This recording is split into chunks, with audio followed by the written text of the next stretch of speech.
Gosh, it was only like a few weeks after I started that we actually took the kids to SeaWorld.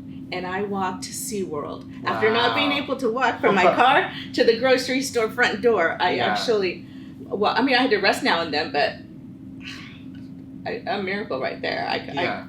The fact that I could do that at that short a period of time was amazing. Welcome to the Miracle Academy.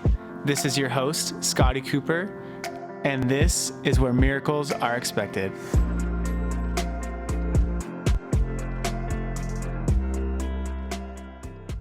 Hi, this is Scotty with the Miracle Academy. Today I've got a really fun guest. This is Anna. So Anna is one of our team members here at Cooperstown Chiropractic. Anna has been with us for quite a while, and she is one of the most inspirational, amazing, loving people that I know. So I knew that I really wanted to have her on the Miracle Academy podcast. So this is Anna Gordon, everyone. Hi. So Anna is the person that when someone comes into our office at Cooperstown Chiropractic, she's the first one that greets them when they get here. And she's got just amazing, incredible story. So that's really what I'd like her to share today. So Anna, what was it that first brought you in to Cooperstown? The desire to live. Basically, I had been to 8 or 9 different doctors, medical doctors. One couldn't find what was wrong with me, so they'd send me to a different guy, and he couldn't find out what was wrong with me, so he'd send me somewhere else. And finally, I knew I was sick, but they were just kind of like shaking their heads at me. But the last guy I went to told me that I needed to schedule an appointment with a psychiatrist. So I thought, okay. By that time, I was so beaten down and so weak. I just was ready to give up, and I did give up. I just said, okay, this is it. This is I'm gonna die, and that's okay. Everybody's gonna die. This is my time. I guess this is it. I'm gonna go now. The sad part was I had 5 small children, all like in grade school age, preschool to, I don't know, 5th grade or so. So that was the tough part, because I can remember the day that I was laying on the couch. I couldn't do anything for myself. I had my church friends were coming over. They were providing meals for me. They were doing my laundry. They were taking my kids to school for me. When my husband couldn't get me to a doctor's appointment, some friends from church would take me. I could do nothing but walk from my bedroom down the hall to the couch, where I could pretty much kind of see what the kids were doing. And once I got there, I was so exhausted from that 20-foot walk that I couldn't do anything. And I remember laying on the couch one day, struggling to breathe. I knew it took so much effort to inhale, to have enough energy to take the next breath. I thought, one of these breaths pretty soon, I'm not going to be able to do. Mm-hmm. And that's where I was. That's where I was on a good day, which there weren't very many of, but before things got, I think, to the most severe stage, I can remember driving with my kids in the car and totally forgetting where I was going. Wow. Pulling over and crying because I didn't know where I was going. Looking back now, I think, my God, I should not have been behind the wheel, especially with my kids in the car. That wasn't safe. But I was so out of it at that time, I didn't know. So I had trouble physically with pain, trouble with memory, trouble with just focusing on things, and just severe weakness. Yeah. So one day, after I had totally given up, one of my church friends called me and she said, Anna, I think my chiropractor said he can help you. And I just heard the words that somebody could help me, and that's all I needed. So I made the appointment, and what did I have to lose? Right. I'd already given up. So that's what brought me here. Wow, that's amazing. So tell us about what was like the first little miracle you had, like after that first adjustment? Sleeping. I had gone so long and so many years without sleeping, and they even put me through a sleep study at one point. I didn't think I was falling asleep at all, but after the sleep study, they told me, yeah, you actually are falling asleep now and then, but you're not getting to any deep sleep. So, because I was like thinking of things all night long, and I think I couldn't have fallen asleep if I had all these things going through my head. Yeah. So sleeping. After I had my first adjustment, gosh, I believe I went home and I slept like 3 hours straight that night, but like solid. Nice. Had not done that forever. And like after my next adjustment, I went like 5 hours. And then after my next one, I went like 8 hours. I've been sleeping like a baby ever since now. So grateful, because I think that alone, when you don't sleep, your mind cannot function. You know, you can't think straight. Mhm. And so that was a huge help right there. Yeah, that's cool. So what other things did you see kind of changing your life after you're finally able to sleep? Like, Well, my energy for sure. Because I know before I hit the couch and couldn't get up, when things were just kind of starting to get bad, I remember trying to go grocery shopping, and I would get to the grocery store, park, and by the time I got from my car to the front door, I was too exhausted to walk the store. I couldn't do it. I could barely make it back to my car. Yeah. And I remember, gosh, it was only like a few weeks after I started that we actually took the kids to SeaWorld. And I walked to SeaWorld. After not being able to walk from my car to the grocery store front door, I actually, well, I mean, I had to rest now and then, but a miracle right there.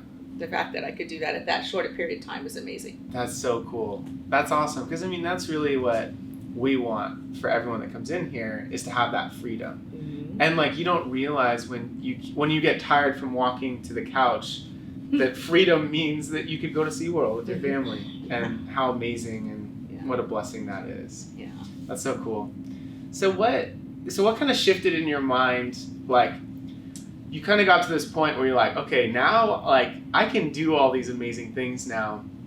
And you kind of had a shift to, okay, now it's time for me to help other people and being here. So what was it that helped you come to that? I knew very early on, I think just after coming to see Dr. Cooper for a few months, I knew in my heart that I was destined to be a part of this, that I was destined to work here. I knew it, and I was just waiting for him to ask me. That's cool. But I was 100% sure of it. Because I think once you've gone through something like that, and your life has changed so much, that you can't help but think about all the other people that are out there that are going through all different sorts of sufferings like that, and some as severe as that, and think that there's no hope, because I had gone home and thought there is no hope for me. Yeah. So. Yeah, that's cool. So just to clarify, when there was not a position available here. So how long did you volunteer before you were actually hired on the team? I worked here for 2 years, I think, before I actually got officially hired on and on the payroll. So. That's so cool that, like, that was so important to you that it's like, I had to help others, that you volunteered your time for that. That to me is one of the most amazing things, like, that we've had for one of our team members here to do. Is that speaks volumes for us, and I've always appreciated that. It's a really cool. I'm very grateful for everything. Yeah.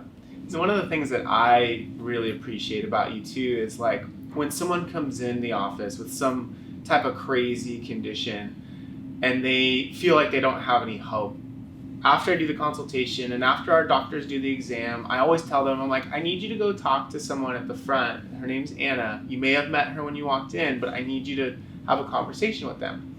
And it's cool because I tell them about it, and then they kind of light up and they're like, what? Like, there's someone that went through what I am going through. And it's funny because, like, they come up here and I kind of see it, and they look at you like you're a rock star, which you are. But they look at you and they're just like, whoa, like, she's amazing. And it's so fun because I see it happen every time, and I love it. But I love that, and I love too, like, what I feel like makes you really special with our team is how loving you are to every practice member, and how, like, you are so caring to them. And I think that really helps the environment that we are trying to create here. And it's literally like, when I write the manual, I write like how Anna does it. And I think that that's really special. But the other thing that I like too is your belief in your faith that you have. And so you're an extremely faithful person. So how did you develop that, even with all the craziness going on in your life? Like, how did you come to be that faithful, and how did you develop that? That's interesting because there are different facets of being healthy. You know, there's being physically healthy and there's being mentally healthy and spiritually healthy. And I think most people don't realize how important all those different aspects are and how much hope you can get. You know, when I was at my sickest, I never once prayed for God to make me better because I'm pretty much trusting His plan that was my time, that was my time. But you know, my husband and I have been very involved in church, and we make sure we feed ourselves spiritually like multiple times a week with our church group. And once I got to the point where I knew that he had it, you know, he had a plan, and it really helped because I've been through a lot. I had a rough childhood. I had this, you know, rough illness period in my time. And I know now, and I've known for a long time now through my faith that this is the way it's supposed to be. It's not a mistake that I went through what I did when I was a kid. It's not a mistake that I went through this illness period. This was my purpose. This was supposed to happen. This is a fulfillment. And now from here, I learn from it. I do, you know, and I respond. I can act on it, and I can do my best to help others. That's incredible. That's amazing. So, you know, like one of the core values that we have here, obviously, is faith, right? Mm-hmm. And everything we do is based on our core values, right? Every decision we make is based on the things we believe. And I remember that when we were coming up with all our core values, and it's actually really fun if you ever have a business or even with your family to have everyone together to kind of help pick out those core values. One of the ones that was really important for all of us, but especially for Anna, was faith, right? That was when you're like, that needs to be on there. We're like, I totally agree. I mean, it needs to be. And I mean, we live that, I feel like, every day. But how do you see that core value of faith translating to our practice members? Or how do you help that, do you feel? Well, I think once they get here and once they realize the potential that they actually have, because they've been in such a dark place for so long and there was no hope, there was no light ahead. And all of a sudden they're introduced to this new world and these new possibilities that they have the hope and they can have the faith to know that this can happen for them too. Yeah. You know, that maybe this isn't where it ends. You know what I mean? This is only the beginning. This can be their new beginning. That's cool. So what's one of the coolest new beginnings or new miracles that you've seen here? Well, I think mostly the first thing that comes to my mind is Julie's miracle, whose story you shared a few months ago. Mm-hmm. And I think I relate to her. First off, she's a very good friend of one of my daughters. But more importantly, I think I related her more because she's a mom. She's a mom with those young babies, and that's where I was, right. You know, at a place with no hope with all those young babies and wanting to be well for them. You know, more so that more important to a mom than being well for yourself is being able to love and take care of your kids while they're growing up. Yeah, so. That's cool. Mm-hmm. So what's one of the happiest or other fun things that you see here? Well, at Cooperstown, I think is very special because of our staff and I think how close we are, and we're more like a family. We're not like other workplaces where you come in and you clock in and you do a job and then you clock out and you leave. Everybody here really loves and cares for each other. And what I think is unique is that once in a while, like when we did our funny video, when we did the the music video where Sharm taught us to dance and everything. Oh my gosh.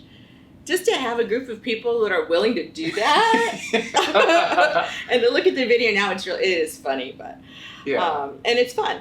And this is a very fun place to work. It's a very happy place and upbeat and a very loving environment. That's cool. Mm-hmm.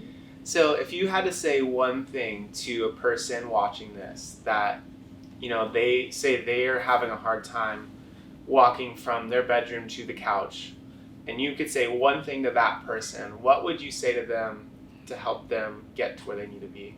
Your life's not over. That there are people out there, Dr. Cooper was the only one, the absolutely only doctor that I had gone to that understood what was happening to me, that said, I can help you. Nobody else had said that to me. and that they can have that experience too, even though maybe the doors have been shut in their face, maybe 20 times. Yeah. That there is a place where you can come and be loved on and be understood, and finally find a place to heal and to get better. Yeah, that's amazing. That's cool. Thank you so much, Anna, for doing this today. It was really fun talking with you. And it's fun because I get to see you every day. And I always know that I feel so at peace knowing that every person that walks in here is going to feel love and caring from you. And I just adore you and love having you here. So, Shucks. So thank you so much. So Thank you. if you guys want to learn any more about that, or you want to come and talk to the Rockstar yourself, you can always come in and see us at Cooperstown Chiropractic. But this was the Miracle Academy, where miracles are expected. Thank you so much for listening today.